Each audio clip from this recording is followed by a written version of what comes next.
ശരണ്യാകരോ രാധാകൃഷ്ണ പാദാരവിന്ദമജനാനി വന്ദേ നമത്താലികോ വന്ദേ രൂപ സനാതനോദകയുഗോ ശ്രീജീവഗോപാലകോ.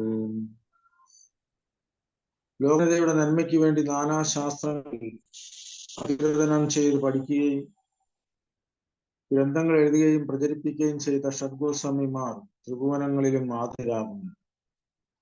ഗോപികമാരുടെ ഭാവത്തിൽ നിർലീനനായി രാധാകൃഷ്ണന്മാരുടെ ദിവ്യ പ്രേമ സേവനത്തിൽ ഏർപ്പെട്ടിരുന്നാൽ എല്ലാവർക്കും ശരണം നൽകാൻ അവർക്ക് പ്രാപ്തിയുണ്ട്. അങ്ങനെയുള്ള ഷഡ്ഗോസ്വാമിമാരുടെ അനുഗ്രഹത്തിനായി പ്രാർത്ഥിച്ചുകൊണ്ട് സാധനാമങ്ങൾ അർപ്പിക്കുന്നു. ജയ ജയ ശ്രീ ചൈതന്യ ജയ നിത്യാനന്ദ ജയ ദ്വൈത ചന്ദ്ര ജയ ഗൗരഭക്തവൃന്ദ. ഹരേ കൃഷ്ണ. അപ്പൊ നമ്മൾ വായിച്ചുകൊണ്ടിരിക്കുന്നത് ചൈതന്യ ചരിതാമൃതം ആദ്യ ലീല 4-ാം അധ്യായം 101-ാമത്തെ ശ്ലോകം. അപ്പൊ 100 വരെ നമ്മൾ കഴിഞ്ഞ ക്ലാസ്സിൽ വായിച്ചു. അപ്പൊ അതിലെ രാധാറാണിയുടെ ഗുണങ്ങള് അല്ലെങ്കിൽ രാധാറാണി ആരാണ് എന്നതിനെ കുറിച്ചാണ് പ്രതിപാദിക്കുന്നത്. രാധാറാണി ക്ലാദിനി ശക്തിയാണ്. അന്തരംഗ ശക്തിയുടെ 3 വിഭാഗം: സാന്ദിനി, സംവിത്, ക്ലാദിനി. ക്ലാദിനി ശക്തിയാണ്. അപ്പോ ഇവിടെ പറയുന്നത് കൃഷ്ണന്റെ പ്രിയതമകൾ 3 വിധത്തിലാണെന്ന് പറയുന്നുണ്ട്. ഗോഡസ് ഓഫ് ജൂൺ, രാജകുമാരികൾ, ക്യൂൻസ്, പിന്നെ പ്രജാംഗനകൾ, മിൽക്ക് മെയ്ഡ്സ് ഓഫ് പ്രജ. അപ്പൊ അതില് ലക്ഷ്മീഗണം എന്ന് പറയുന്ന ഭാഗികമായ പ്രത്യക്ഷമാണ്. അതുപോലെ രാധികാറാണിന്റെ പ്രതിച്ഛായയുടെ പ്രതിഫലമാണ് രാജകുമാരിമാർ എന്ന് പറയുന്നത്. അപ്പൊ ലീലാവിലാസങ്ങൾ ആസ്വദിക്കുന്നതിനാണ് ഭഗവാൻ ചൈതന്യ മഹാപ്രഭുവിന്റെ രൂപമെടുത്തത്. അപ്പോ രണ്ടുപേരും ഒന്ന് തന്നെയാണ്, പക്ഷെ വേർപെട്ടവരാണെന്ന് നമ്മൾ പഠിച്ചു. പ്രേമഭക്തി പ്രചരിപ്പിക്കുന്നതിന് വേണ്ടി കൃഷ്ണ ചൈതന്യ മഹാപ്രഭുവിന്റെ രൂപമെടുത്തു. അപ്പൊ ശ്രീ രാധയുടെ ഭാവത്തോടും കാന്തിയോടും കൂടിയാണ് അവതരിച്ചിരിക്കുന്നത്. അപ്പൊ നാമസങ്കീർത്തനം പ്രചരിപ്പിക്കുക എന്നുള്ളത് ഒരു ബാഹ്യ കാരണം. അപ്പൊ നമ്മളിവിടെ ചർച്ച ചെയ്യുന്നത് ആന്തരികമായിട്ടുള്ള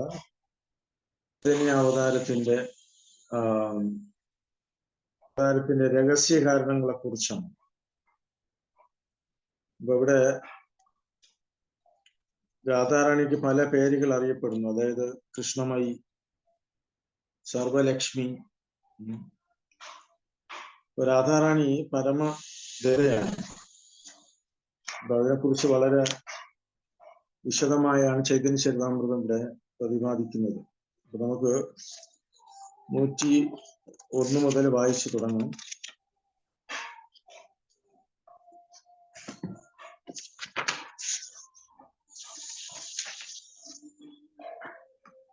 ഷഡ്ശ്ലോകേര അർത്ഥകരിതേ പ്രകാശം പ്രഥമേ കഹിയേ സൈ ശ്ലോകേര ആകാശം. 6-ാമത്തെ ശ്ലോകം വിശദീകരിക്കുന്നതിന് ഞാൻ ആദ്യം അതിന്റെ അർത്ഥത്തിന്റെ ഒരു സൂചന നൽകാം. അവതാരി പ്രഭു പ്രചാരില സങ്കീർത്തന യേഹോ ബാഹ്യഹേരിയാച്ചി സൂചന.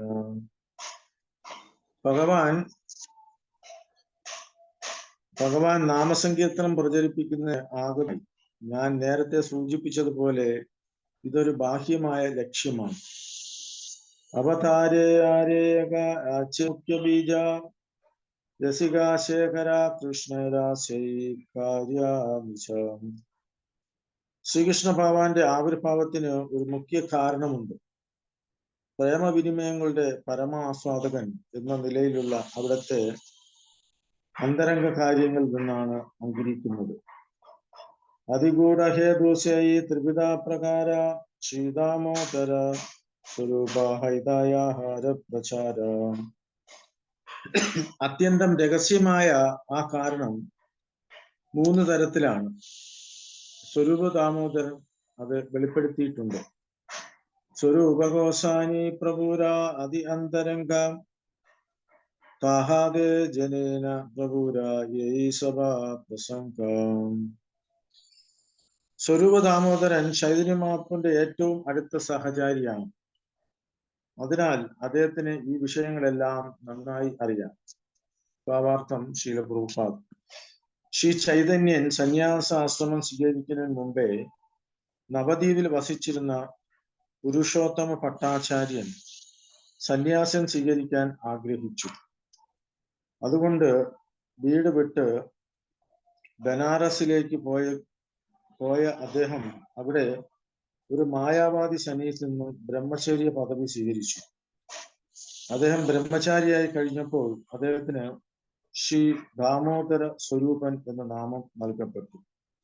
കുറെ നാൾക്ക് ശേഷം അദ്ദേഹം സന്യാസം സ്വീകരിക്കാതെ ബനാറസ് വിടുകയും മഹാപ്രഭു താമസിച്ചിരുന്ന ജഗന്നാഥ്പുരി അഥവാ നീലാചലത്തിൽ വരികയും ചെയ്തു. അവിടെ അദ്ദേഹം ചൈതന്യ മഹാപ്രഭുവിനെ കണ്ടുമുട്ടുകയും ശേഷജീവിതം അവിടുത്തെ സേവനത്തിനായി സമർപ്പിക്കുകയും ചെയ്തു. അദ്ദേഹം ചൈതന്യ ഭഗവാന്റെ കാര്യദർശിയും നിരന്തര സഖാവുമായിരുന്നു. അദ്ദേഹം പതിവായി ഉചിതമായ ഗാനങ്ങൾ ആലപിച്ച് മഹാപ്രഭുവിന്റെ ആനന്ദശക്തി വർദ്ധിപ്പിക്കുമായിരുന്നു. ഇത് അത്യന്തം അഭിനന്ദനീയമായിരുന്നു. സ്വരൂപ് ദാമോദരന് രഹസ്യ ദൗത്യം അറിയാൻ സാധിച്ചു. ശ്രീ ചൈതന്യ മഹാപ്രഭുവിന്റെ മറ്റു ഭക്തന്മാർക്കെല്ലാം അവിടുത്തെ യഥാർത്ഥ ഉദ്ദേശം അറിയാൻ കഴിഞ്ഞത് സ്വരൂപ് ദാമോദരന്റെ കാരുണ്യം കൊണ്ട് മാത്രമാണ്. സ്വരൂപ് ദാമോദരൻ രാധാറാണിയുടെ ദ്വിതീയ വിസ്തരണമായ ലളിതാദേവിയായി തിരിച്ചറിയപ്പെടുന്നു. എന്നാൽ കവി കർണപുരന്റെ ആധികാരികമായ ഗൗര ഗണേശ ദീപികയുടെ 160-ാം ശ്ലോകം സ്വരൂപ ദാമോദരൻ തന്നെ ഗോലോക വൃന്ദാവനത്തിലെ ഭഗവാനെ സേവിക്കുന്ന അതേ വിശാഖദേവിയായി വിവരിക്കുന്നു. അതുകൊണ്ട് രാധാറാണിയുടെ മനോഭാവം അനുഭവിക്കാൻ മഹാപ്രഭുവിനെ സഹായിക്കുന്ന രാധാറാണിയുടെ തന്നെ നേരിട്ടുള്ള വിസ്തരണമായി സ്വരൂപ് ദാമോദരനെ മനസ്സിലാക്കണം. അതെ കൃഷ്ണ. അപ്പൊ ഇവിടെ ഈ ശ്ലോകത്തില് സ്വരൂപ് ദാമോദര ഗോസ്വാമിയെ കുറിച്ച് പറയുന്നു. സ്വരൂപ് ദാമോദര ഗോസ്വാമിയിൽ നിന്നാണ് നമുക്ക് ചൈതന്യ മഹാപ്രഭുവിന്റെ കൂടുതൽ വിവരണങ്ങൾ ലഭിക്കുന്നത്. നമ്മളിവിടെ വായിച്ചു, സ്വരൂപ് ദാമോദരൻ രാധാറാണിയുടെ ദ്വിതീയ വിസ്തരണമായിട്ടാണ് അറിയപ്പെടുന്നത്. അത് ലളിതാദേവി. അപ്പൊ ഇനിയൊരു സ്ഥലത്ത് ഗൗര ഗണേശ ദേശദീപികയില് 160-ാം ശ്ലോകത്തില് അദ്ദേഹം ഗോലോക വൃന്ദാവനത്തിലെ വിശാഖദേവിയായും പറയപ്പെടുന്നു. ഇപ്പോ നമുക്കറിയാം ചൈതന്യ മഹാപ്രഭുവിനെ കുറിച്ച് കൂടുതൽ വിവരങ്ങൾ നമുക്ക് ലഭിച്ചിട്ടുള്ളത് ഈ 6 ഗോസ്വാമിമാരിൽ നിന്നാണ്. 106 രാധികാര പാപമൂർത്തി പ്രഭുര അന്തര ശൈഭാവേ സുഖദുഃഖേ ഉദയ നിരന്തര. ചൈതന്യ മഹാപ്രഭുവിന്റെ അന്തരംഗം ശ്രീ രാധികയുടെ ഭാവങ്ങളുടെ പ്രതിബിംബമാണ്. അതുകൊണ്ട് അവിടെ സന്തോഷത്തിന്റെയും സന്താപത്തിന്റെയും വികാരങ്ങൾ നിരന്തരം ഉയരുന്നു. ഭാവാർത്ഥം: മഹാപ്രഭുവിന്റെ ഹൃദയം പൂർണ്ണമായും രാധാറാണിയുടെ മനോവികാരങ്ങളാൽ നിറഞ്ഞിരുന്നു. അവിടുത്തെ ബാഹ്യരൂപ ലക്ഷണങ്ങൾ അവരുടേതിന് സാദൃശ്യമായിരുന്നു. അവിടുത്തെ മനോഭാവത്തെ സ്വരൂപ് ദാമോദരൻ രാധാഭാവമൂർത്തി എന്ന് വിശദീകരിച്ചിരിക്കുന്നു. ഭൗതിക വിധാനത്തിൽ ഇന്ദ്രിയാസ്വാദനത്തിൽ വ്യാപൃതരായ ഒരാൾക്ക് രാധാഭാവം മനസ്സിലാക്കുക ദുഷ്കരമാണ്. പക്ഷെ ഇന്ദ്രിയാസ്വാദനത്തിന്റെ ത്വരകളിൽ നിന്ന് സ്വതന്ത്രനായ ഒരാൾക്ക് അത് മനസ്സിലാക്കാൻ കഴിയും. രാധാഭാവം യഥാർത്ഥത്തിൽ ഇന്ദ്രിയ നിയന്ത്രണം സാധിച്ചിരുന്ന ഗോസ്വാമിമാരിൽ നിന്ന് ഗ്രഹിക്കണം. രാധാറാണിയുടെ മനോഭാവം യുഗളപ്രേമത്തിന്റെ അത്യുന്നത പൂർണ്ണതയിലാണെന്നും അത് 5 തരം ആധ്യാത്മിക രസങ്ങളിൽ ഏറ്റവും ഉയർന്നതാണെന്നും കൃഷ്ണപ്രേമത്തിന്റെ പരിപൂർണ അതാണെന്നും അത്തരം ആധികാരിക സ്രോതസ്സിൽ നിന്നും അറിയാൻ കഴിയും. അപ്പൊ ഇവിടെ പ്രഭുപാദർ പറയുന്നത്, അതായത് രാധാറാണിയെ കുറിച്ച് മനസ്സിലാക്കുക എന്ന് പറഞ്ഞാൽ അത്രയുമല്ല. നമ്മളിവിടെ പഠിച്ചുകൊണ്ടിരിക്കുന്ന അല്ലെങ്കിൽ ചർച്ച ചെയ്യപ്പെടുന്ന വിഷയം എന്ന് പറഞ്ഞാൽ ഏറ്റവും ഉന്നത നിലവാരത്തിലുള്ളതാണ്. പക്ഷെ ഇവിടെ ഇന്ദ്രിയാസ്വാദനത്തിന്റെ ത്വരകളിൽ നിന്ന് സ്വതന്ത്രനായ ഒരാൾക്ക് മാത്രമേ ഇത് മനസ്സിലാക്കാൻ കഴിയൂ. രാധാറാണി അല്ലെങ്കിൽ രാധാഭാവം. അതുകൊണ്ടാണ് പ്രഭുപാദർ ഇവിടെ ഗോസ്വാമിമാരിൽ നിന്ന് തന്നെ പഠിക്കണം എന്ന് പറയുന്നത്. ഗോസ്വാമി പലരും രാധാറാണിയുടെ തോഴികളാണ്, അവരുടെ വിസ്തരണമാണ്. അടുത്ത പാരഗ്രാഫ്. ഇത് അതീന്ദ്രിയ വ്യവഹാരങ്ങൾ രണ്ട് തലങ്ങളിൽ മനസ്സിലാക്കാൻ കഴിയും. ഒന്ന് ഉത്കൃഷ്ടം, മറ്റേത് അത്യുത്കൃഷ്ടം എന്നും വിളിക്കപ്പെടുന്നു. എന്ന് പറഞ്ഞാൽ എലവേറ്റഡ് ആൻഡ് സൂപ്പർ എലവേറ്റഡ്. ദ്വാരകയിൽ പ്രകടമായ പ്രേമ വിനിമയങ്ങൾ ഉത്കൃഷ്ടമാണ്. വൃന്ദാവനത്തിലെ ലീലകളുടെ ആവിഷ്കരണങ്ങൾ അത്യുത്കൃഷ്ടവും. ചൈതന്യ ഭഗവാന്റെ മനോഹരം നിശ്ചയമായും അത്യുത്കൃഷ്ടമാണ്. എന്ന് പറഞ്ഞാൽ സൂപ്പർ എലവേറ്റഡ്. ഭക്തിയുത സേവനത്തിൽ വ്യാപൃതരാകുന്ന വിവേകിയായ ഒരു വ്യക്തിക്ക് മഹാപ്രഭു തന്റെ ഉള്ളിൽ എല്ലായ്പ്പോഴും കൃഷ്ണന്റെ വിരഹം അനുഭവിച്ചിരുന്നുവെന്ന് ചൈതന്യ മഹാപ്രഭു ജീവിതത്തിൽ നിന്ന് മനസ്സിലാക്കാൻ കഴിയും. ആ വേർപാടിൽ ചിലപ്പോൾ കൃഷ്ണനെ കണ്ടെത്തിയതായും കൃഷ്ണനുമായുള്ള ആ സംഗമം ആസ്വദിക്കുന്നതായും മഹാപ്രഭുവിന് അനുഭവപ്പെടുമായിരുന്നു. ഈ വിരഹത്തിന്റെയും സംഗമത്തിന്റെയും അർത്ഥം വളരെ വിശിഷ്ടമാണ്. ഇതറിയാതെ മഹാപ്രഭുവിന്റെ ഉത്കൃഷ്ടാർത്ഥ അറിയാൻ ശ്രമിക്കുന്ന ഒരുവൻ നിശ്ചയമായും അതിനെ തെറ്റിദ്ധരിക്കും. ആദ്യം ഒരുവൻ ആത്മസാക്ഷാത്കാരം ഉള്ളവനാകണം. അല്ലാത്ത പക്ഷം അയാൾ മഹാപ്രഭുവിന്റെ നാഗരൻ അഥവാ ബ്രജയുവതികളുടെ ആസ്വാദകനായി തെറ്റിദ്ധരിക്കപ്പെടും. രാസപാസം, അതായത് രസങ്ങളുടെ അനുയോജ്യമില്ലാത്ത സങ്കല്പം എന്ന അപരാധിൽ ഏർപ്പെടുകയും ചെയ്യും. അപ്പൊ അതുകൊണ്ടാണ് ചൈതന്യ ചരിതാമൃതം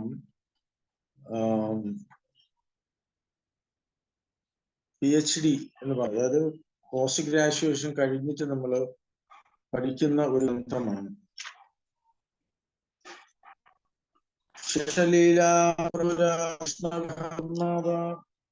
പ്രമയ ചേഷ്ടാര അന്ത്യലീലയിൽ മഹാപ്രഭു വിരഹത്താൽ ഉന്മത്തനായി.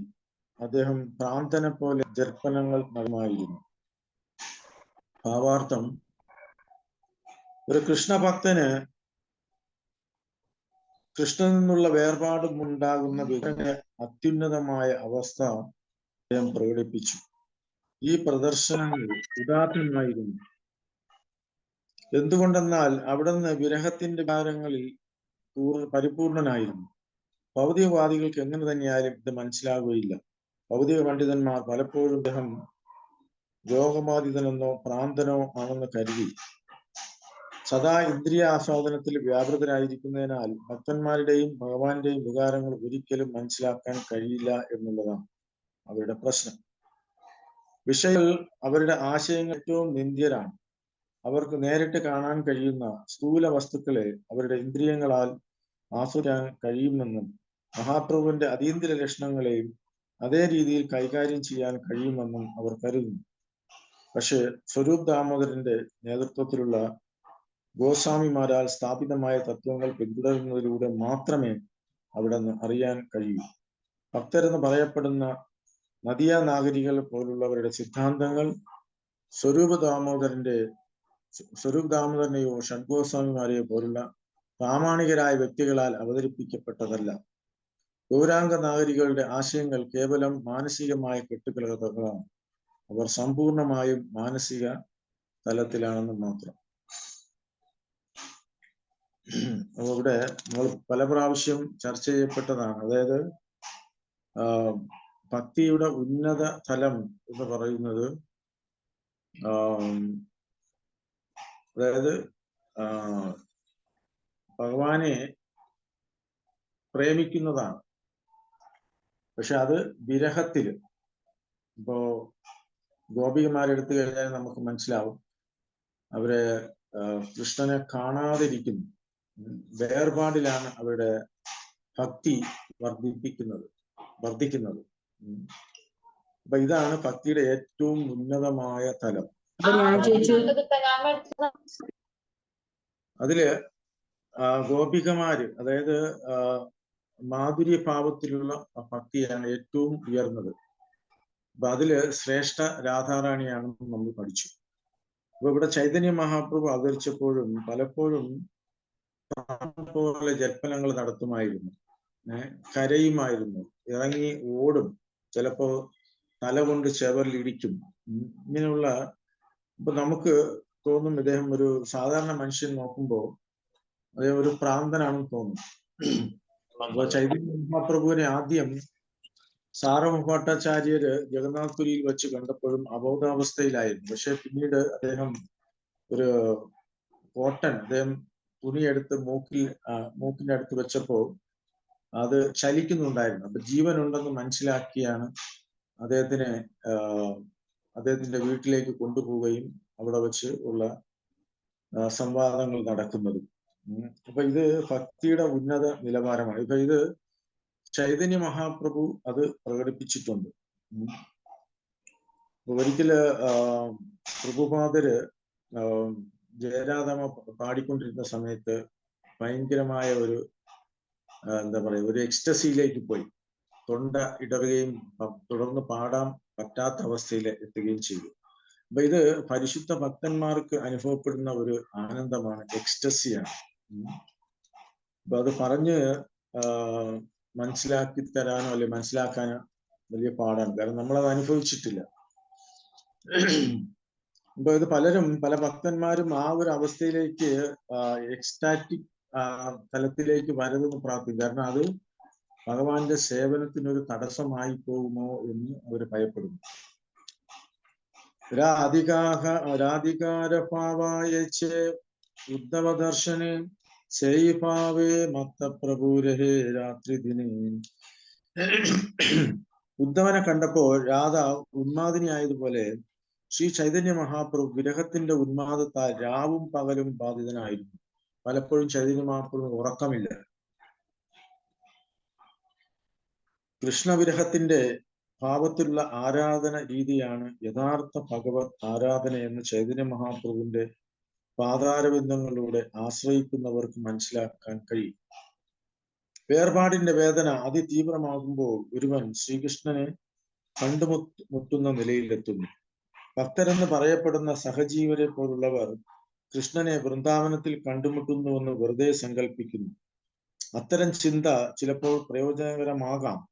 എന്നാൽ വാസ്തവത്തിൽ കൃഷ്ണനെ കണ്ടുമുട്ടാൻ കഴിയുന്നത് ചൈതന്യ മഹാപ്രഭു പഠിച്ച വിരഹഭാവത്തിലൂടെയാണ്.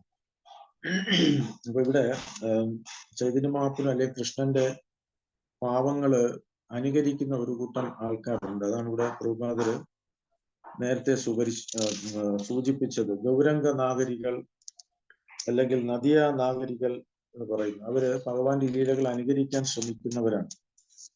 അപ്പൊ ഇത് പ്രഭുപാദര് പറയുന്നുണ്ട്, അവരെല്ലാം മെന്റൽ പ്ലാറ്റ്ഫോമിലാണ്, ശരിക്കുള്ള ഭക്തിയുടെ ഉന്നത നിലവാരത്തിലല്ല. അപ്പൊ ഇവിടെ ചൈതന്യ മഹാപ്രഭു പഠിപ്പിച്ച വിരഹഭാവത്തിലൂടെയാണ്. അപ്പൊ അത് നമുക്ക് മനസ്സിലാക്കാൻ പറ്റും. രാത്രേ പ്രലാപകരെ സ്വരൂപേര കണ്ടതരി ആവേശേ ആപനാത്മാവേ ദുഃഖാഠി. രാത്രിയിൽ അവിടുന്ന് ദുഃഖത്തോടെ സ്വരൂപ ദാമോദരന്റെ കണ്ടത്തിൽ കൈചുറ്റി പരസ്പര ബന്ധമില്ലാതെ സംസാരിച്ചു. ആനന്ദ ഹൃദയം തുറന്നു പറഞ്ഞു, പാപയുടെ പ്രഭുര അന്തര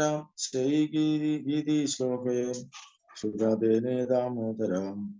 എപ്പോഴെങ്കിലും ഒരു പ്രത്യേക വികാരം അവിടുത്തെ ഹൃദയത്തിൽ ഉണരുമ്പോൾ സ്വരൂപ ദാമോദരൻ ഗാനങ്ങൾ ആലപിച്ചും അല്ലെങ്കിൽ അതേ സ്വഭാവത്തിലുള്ള ശ്ലോകങ്ങൾ പാരായണം ചെയ്തും അവിടുത്തെ സംതൃപ്തനാക്കി. ഏവേകാരിനഹി കിച്ചു യൈസവ വിചാരേ ആകെ ഇഹ വിപരിവ കരിയ വിസ്താരേ. ഈ ലീലകൾ ഇപ്പോൾ വിശകലനം ചെയ്യേണ്ടതില്ല, അവ ഞാൻ പിന്നീട് വിശദമാക്കാം.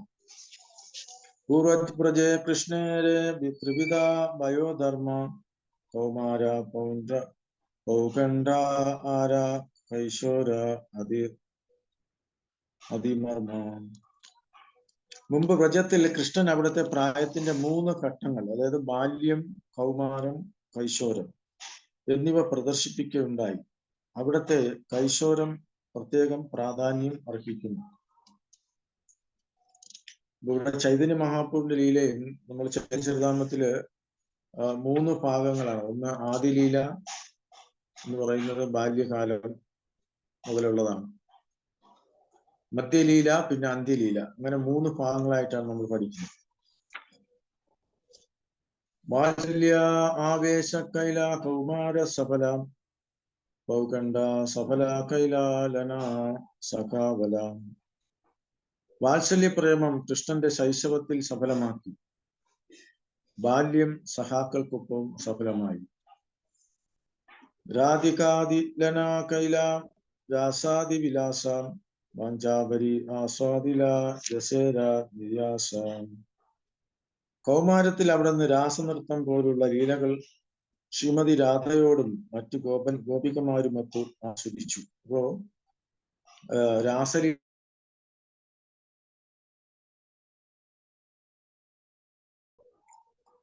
കൈശോര വയസ്സേ കാമ ജഗത് സകല രാസാദിലീലാതിന കരിലാസഫലം. കൈശോരത്തിൽ ശ്രീകൃഷ്ണ ഭഗവാൻ തന്റെ 3 പ്രായദശകൾക്കും കൂടാതെ സമസ്ത പ്രപഞ്ചത്തിനും തന്നെ രാസനൃത്തം പോലുള്ള പ്രണയലീലകളാൽ സാഫല്യം നൽകി. സോപി കൈശോരവയോ മാനയൻ മധുസൂദന രേമേ ശ്രീരത്നകൂടസ്ഥോ ശഭാസോ ക്ഷപിത. ഭഗവാൻ മധുസൂദനൻ തന്റെ കൈശോര ലീലകൾ ശരത്കാല രാത്രികളിൽ രത്നതുല്യരായ ഗോപികമാരുടെ മധ്യത്തിൽ ആസ്വദിച്ചു. ഇപ്രകാരം അവിടുന്ന് ലോകത്തിന്റെ എല്ലാ ദൗർഭാഗ്യങ്ങളും അകറ്റി. ഇത് വിഷ്ണുപുരാണത്തിനുള്ള ശ്ലോകമാണ്. വാജാസുജ സർവരി രതികല പ്രാഗൽഭ്യയ രാധികാം വ്രീഡാ കുഞ്ചിതലോചലാം വിരചയൻ അഗ്രേ സഖീനാമസൗ. തദ്വക്ഷോരുഹ ചിത്രകേളി മകരി പാണ്ഡിത്യ പരാം ഗതഃ കൈശോരം സഫലീകരി കരോതി കലയൻ കുഞ്ചേ വിഹാരം ഹരി. തന്റെ സഖിമാരുടെ മുന്നിൽ വെച്ച് കഴിഞ്ഞ രാത്രിയിലെ അവരുടെ കാമാസക്തമായ ലീലകളെ കുറിച്ച് കൃഷ്ണൻ പറഞ്ഞ വാക്കുകൾ കേട്ട് ശ്രീമതി രാധാറാണി ലജ്ജാവതിയായി വിഴികൾ അടച്ചു. പിന്നീട് ചതുരനായ കൃഷ്ണൻ അവരുടെ മാറിടങ്ങളിൽ മകരമത്സ്യത്തിന്റെ കേളി ചിത്രങ്ങൾ വരച്ചു. ഇപ്രകാരം ഭഗവാൻ ഹരി രാധയോടും അവരുടെ സഖിമാരോടുമൊത്ത് അവിടുത്തെ കൈശോര ലീലകൾ സഫലീകരിച്ചു. അപ്പൊ ഈ ലീലകളെല്ലാം ഭഗവാൻ പ്രദർശിപ്പിക്കുന്നത്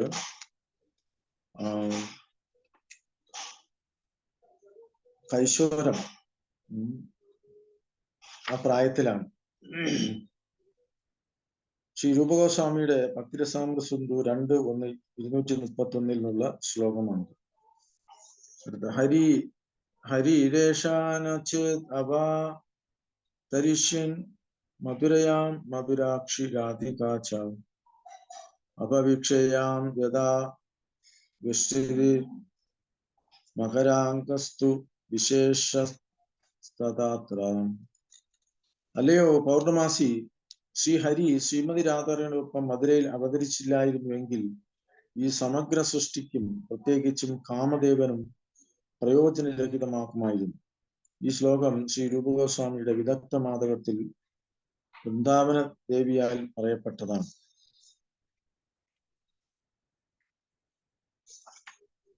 യഥാ പൂർവേ കൃഷ്ണരസേ രസതന യദ്യാപി കരിലാരസ തഥാപി പൂർണ ആസാദിതേ യതി കരിലായതന. എല്ലാ രസങ്ങളുടെയും ധാമമായ ശ്രീകൃഷ്ണ ഭഗവാൻ മുമ്പ് പ്രേമരസങ്ങളുടെ സത്ത ഇപ്രകാരം ശ്രവണം ചെയ്തിട്ടുണ്ടെങ്കിലും അവിടുന്ന് 3 അഭിലാഷങ്ങൾ പൂർത്തീകരിക്കാൻ കഴിഞ്ഞിരുന്നില്ല. അവ ആസ്വദിക്കുന്നതിന് അവിടുന്ന് ശ്രമങ്ങൾ നടത്തിയിരുന്നെങ്കിലും അത് സാധിച്ചിരുന്നില്ല. താൻഹാര പ്രഥമ വാഞ്ച കരിയേ വ്യാഖ്യാന കൃഷ്ണ കഹേ അമിഹൈ രസേരനിധാന. അവിടെ നിന്റെ ആദ്യത്തെ ആഗ്രഹം ഞാൻ വിശദീകരിക്കാം. ശ്രീകൃഷ്ണൻ പറയുന്നു, എല്ലാ രസങ്ങളുടെയും ആദ്യ കാരണം ഞാനാണ്. പൂർണ്ണാനന്ദമയ അമി ചിന്മയ പൂർണ്ണതത്വ രാധികാര പ്രേമേ അനാകരയ ഉന്മത്ത. പരമസത്യമായ ഞാൻ പൂർണ്ണാനന്ദനാണ്. പക്ഷെ രാധാറാണിയുടെ പ്രേമം എന്നെ ഉന്മത്തനാക്കുന്നു. ഇപ്പോ നമ്മൾ മനസ്സിലാക്കാനുള്ള ഒരു കാര്യം, അതായത് കൃഷ്ണൻ എല്ലാ ജീവികളെയും അട്രാക്ട് ചെയ്യുന്നു, ആകർഷിക്കുന്നു, അല്ലെ? അത്രയ്ക്ക് സൗന്ദര്യവും ഗുണങ്ങളും എല്ലാം നിറഞ്ഞ പൂർണ്ണ ഭഗവാനാണ്. അപ്പൊ അതുകൊണ്ട് കൃഷ്ണ അട്രാക്ട്സ് എവരിബഡി. കൃഷ്ണ എന്ന വാക്കിന്റെ അർത്ഥം തന്നെ അതാണ്. പക്ഷെ കൃഷ്ണനെ ആകർഷിക്കുന്നത് ആരാണ്? രാധാറാണിയാണ്. അതാണ് ഇവിടെ പറയുന്നത്. പക്ഷെ രാധാറാണിയുടെ പ്രേമം എന്നെ ഉന്മത്തനാക്കുന്നു. അപ്പൊ ഇത് ഉദ്ധവൻ ഗോപികമാരെ കാണാൻ പോയപ്പോ സാന്ത്വനിപ്പിക്കുന്നതിന് വേണ്ടി ലെറ്ററുമായി പോകുമ്പോ ഉദ്ധവർക്ക് അറിഞ്ഞൂടെ ഗോപികമാരുടെ ശരിക്കുള്ള ബന്ധം ഭഗവാനുമായിട്ടുള്ള. പക്ഷെ ഉദ്ധവൻ നേരിട്ട് പോയി കണ്ടപ്പോഴാണ് അത് ഗോപികമാരുടെ ഭഗവാനുമായിട്ടുള്ള ബന്ധം, ശരിക്കുള്ള ബന്ധം അല്ലെങ്കിൽ ആ രസം മനസ്സിലാക്കാൻ കഴിഞ്ഞു. പിന്നീട് ഉദ്ധവനും അവരുടെ ആ ഒരു നിലവാരത്തിലേക്ക് ഉയർന്നു. ന ജാനി രാധാര പ്രേമാചേകത ബല വേബലെ അമാരേ കരേ സർവഥാ വിഹുല. എന്നെ എപ്പോഴും വിഹുലനാക്കുന്ന രാധയുടെ പ്രേമത്തിന്റെ ശക്തി എനിക്കറിയില്ല. രാധിക പ്രേമ ഗുരു അമി ശിഷ്യനട സദാ അമാനാന നൃത്യേനചയ ഉത്പട. രാധികയുടെ പ്രേമമാണ് എൻ്റെ ഗുരു. ഞാനോ അവളുടെ നൃത്ത വിദ്യാർത്ഥി. അവളുടെ പ്രേമം എന്നെ കൊണ്ട് നാനാവിധ നൃത്തങ്ങൾ ചെയ്യുന്നു. നമുക്ക് ഇതാണ്. അപ്പൊ ഇത് നമുക്ക് പബ്ലിക്കിൽ പോയി ഇതൊന്നും പറയാൻ പറ്റില്ല. ഇതാണോ ഭഗവാൻ എന്ന് ആൾക്കാർ ചോദിക്കും.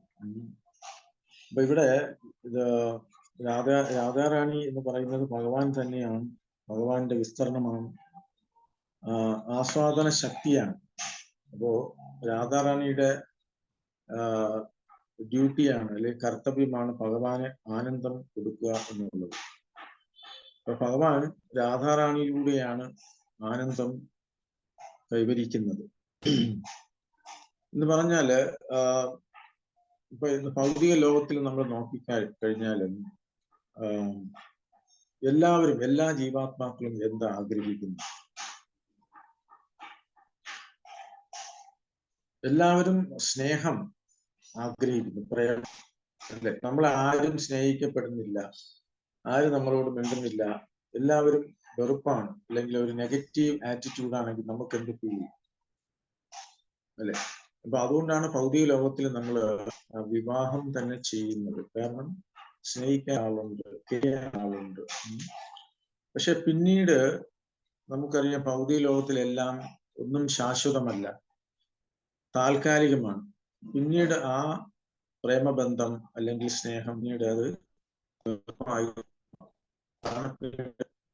പറയുന്നത് പിന്നീട് അത് ഡൈവേഴ്സിലേക്കും മറ്റും പോകുന്നത്.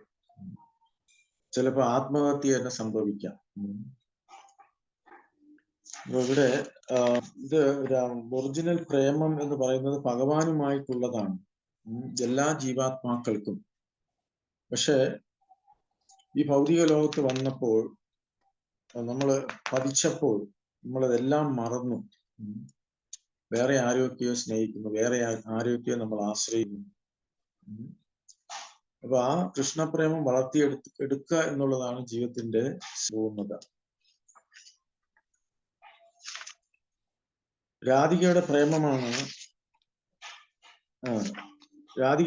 എന്റെ ഗുരു. ഞാനോ അവളുടെ നൃത്ത വിദ്യാർത്ഥി. അവളുടെ പ്രേമം എന്നെ കൊണ്ട് നാനാവിധ നൃത്തങ്ങൾ ചെയ്യിക്കുന്നു. കസ്മാപുരന്റെ പ്രിയസഖി ഹരേ പാദമൂല കുതോ അസൗ കുണ്ഠാരണ്യേ കിമിഹ കുരുതേ നൃത്യശിക്ഷാം ഗുരുക്കഃ തം ത്വന്മൂർത്തി പ്രതിരതുരതം ദിഗ്വിക്ഷുസ്പൃന്തി ശൈലുക്ഷിവ ഭ്രമതി പരിതോ നർത്തയന്തി സ്വപശ്ചാത്. അല്ലയോ പ്രിയസഖി വൃന്ദേ, നീ എവിടെ നിന്നാണ് വരുന്നത്? ഞാൻ വരുന്നത് ഹരിയുടെ പാദത്തിൽ നിന്നാണ്. അദ്ദേഹം എവിടെയാണ്? വനത്തിൽ രാധാകുണ്ഡത്തിൽ. അതേ, അവിടെ എന്താണ് ചെയ്യുന്നത്? അദ്ദേഹം നൃത്തം അഭ്യസിക്കുകയാണ്. ആരാണ് അദ്ദേഹത്തിന്റെ ഗുരു? അങ്ങയുടെ പ്രതിബിംബമാകുന്ന രാധ ഓരോ ദിക്കിലുമുള്ള ഓരോ വൃക്ഷത്തിലും ലതയിലും സ്വയം വെളിപ്പെടുത്തിക്കൊണ്ട് അദ്ദേഹത്തെ പുറകെ നൃത്തം ചെയ്യിച്ചുകൊണ്ട് പ്രതിഭാശാലിയായ ഒരു നർത്തകിയെ പോകുന്നു. അപ്പൊ ഈ ശ്ലോകം കൃഷ്ണദാസ് കവിരാജ് ഗോസ്വാമിയുടെ ഗോവിന്ദ ലീലാമൃതത്തിൽ നിന്നുള്ള ശ്ലോകമാണ്. 8:77. നിജപ്രേമാസ്വാദേ മോരഹയ ആഹ്ലാദ താഹാഹൈദേ കോടി ഗുണ രാധാ പ്രേമാസ്വാദ. ശ്രീമതി രാധാറാണിയുടെ പ്രേമം ആസ്വദിക്കുന്നതിൽ നിന്ന് എനിക്ക് ലഭിക്കുന്ന ആനന്ദത്തിന്റെ കോടി മടങ്ങ് അവളുടെ പ്രേമത്താൽ ആസ്വദിക്കുന്നു. ഒന്നുകൂടെ വായിക്കാം. ശ്രീമതി രാധാറാണിയുടെ പ്രേമം ആസ്വദിക്കുന്നതിൽ നിന്ന് എനിക്ക് ലഭിക്കുന്ന ആനന്ദത്തിന്റെ കോടി മടങ്ങ് അവളുടെ പ്രേമത്താൽ ആസ്വദിക്കുന്നു. ഞാൻ അടുത്ത ശ്ലോകം. അമി ഏച്ചേ പരസ്പരം വിരുദ്ധധർമ്മയ രാധാ പ്രേമത്തൈച്ചേ സദാ വിരുദ്ധധർമ്മയ. ഞാൻ പരസ്പര വിരുദ്ധമായ സ്വഭാവങ്ങളുടെയും ആശ്രയസ്ഥാനം ആയിരിക്കുന്നത് പോലെ രാധയുടെയും പ്രേമം സദാ അതുപോലുള്ള വൈരുദ്ധ്യങ്ങൾ നിറഞ്ഞതാണ്. രാധാ പ്രേമ വിഭൂയാര ബാധിതേ നഹി താനി തഥാഭിഷേക്ഷണേ ഘടയാ സദാ. രാധയുടെ പ്രേമം ഇനി വികസിച്ചിട്ടില്ലാത്തിടത്തോളം വിധം സർവവ്യാപകമാണ്. പക്ഷെ ഇപ്പോഴും അത് അനുനിമിഷം വിസ്തരിച്ചു കൊണ്ടിരിക്കുന്നു. യാഹാ വൈ ഗുരു വസ്തു നഹി സുനിശ്ചിത തഥാപി ഗുരുതാ ധർമ്മ ഗൗരവർജിത. നിസ്സംശയം അവളുടെ പ്രേമത്തെക്കാൾ മഹത്തായ ഒന്നുമില്ല. അവളുടെ പ്രേമം അഹംഭാവരഹിതമാണ്. അതാണ് ഇതിന്റെ മഹത്വത്തിന്റെ ലക്ഷണം. അപ്പോ എന്ത് മനസ്സിലായി? അപ്പൊ ഇവിടെ രാധയും കൃഷ്ണനും തമ്മിലുള്ള റിലേഷൻഷിപ്പ്, അവർ തമ്മിലുള്ള ബന്ധത്തെക്കുറിച്ചും ആണ് ഇവിടെ നമ്മൾ കേട്ടത്. അപ്പോ നമ്മൾ എല്ലാവരും ഭഗവാനെ വർഷിപ്പ് ചെയ്യുന്നു. ആ ഭഗവാൻ രാധാറാണിയുടെ അടിമയാണ്.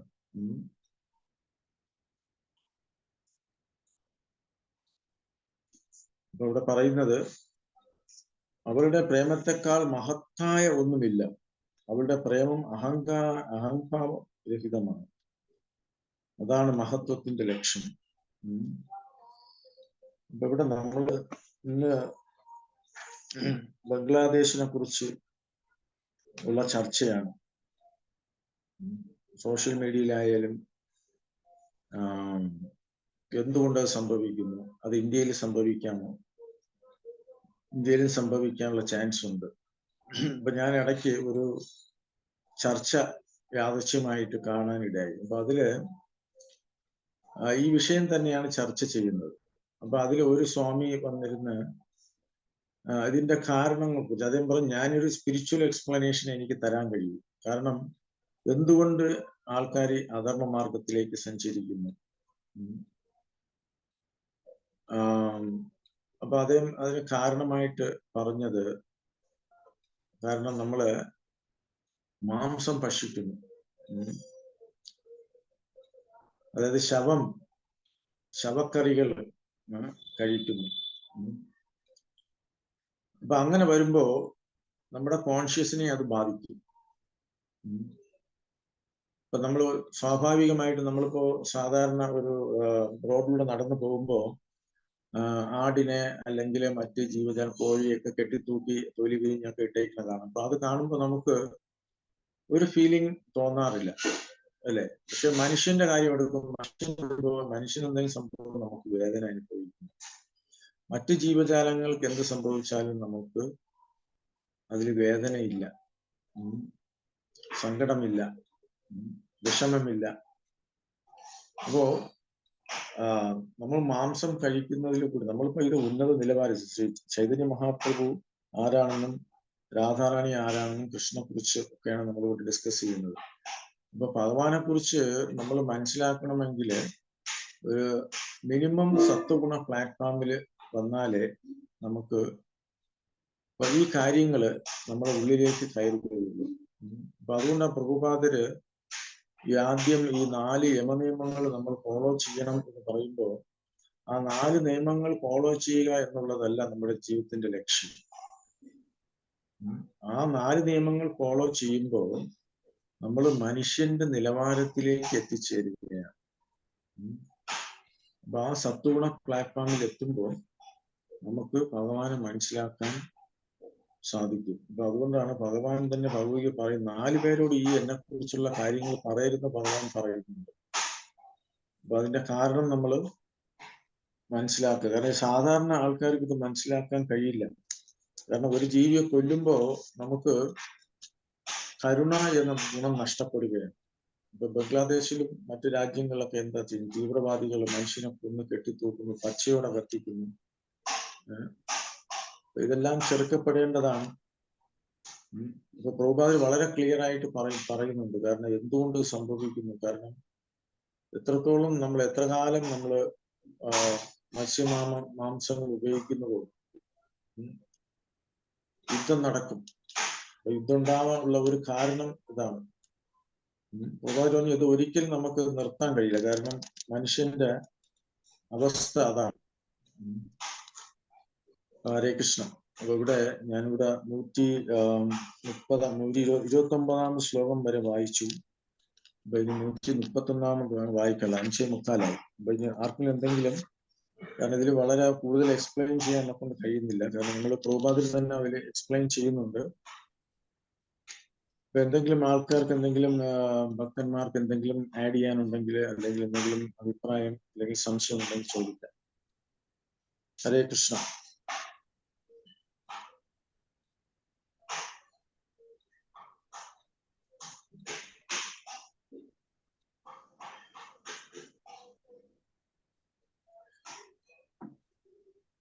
എന്തെങ്കിലും അഭിപ്രായമുണ്ടോ? ഹരേ കൃഷ്ണ. ഇല്ലെങ്കിൽ ഇവിടെ നിർത്താം.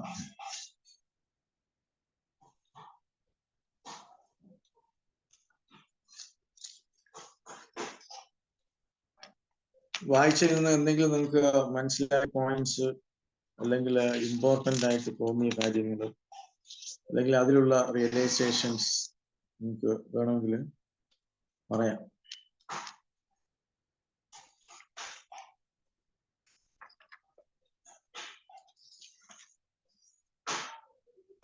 ഹരേ കൃഷ്ണ. ഇപ്പൊ ഇവിടെ നിർത്താമോ മാതാജി? ഹരേ കൃഷ്ണ.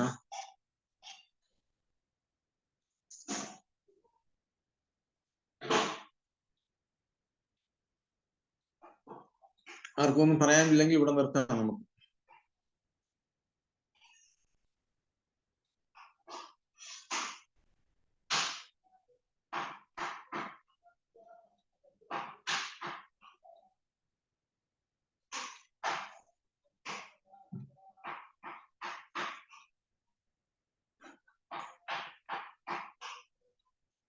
ഓക്കെ, ഹരേ കൃഷ്ണ. ഹരേ കൃഷ്ണ കൃഷ്ണ കൃഷ്ണ ഹരേ ഹരേ, ഹരേ രാമ രാമ രാമ ഹരേ ഹരേ. അപ്പൊ ഇനി അടുത്ത വായിക്കാനുള്ള 130ാമത് ശ്ലോകം മുതലാണ്. ഹരേ കൃഷ്ണ. ഹരേ കൃഷ്ണ പ്രഭു. നിർത്താമോ? ഓ പ്രഭു, ഞാൻ വിളിക്കാം പ്രഭുനെ, ഞാൻ പുറത്തായിരുന്നു, അപ്പൊ ഞാൻ വിളിക്കാം പ്രഭു. ഓ, നമുക്ക് നിർത്താം. ഹരേ കൃഷ്ണ. Thank you Prabhu. ഹരേ കൃഷ്ണ. ഹരേ കൃഷ്ണ.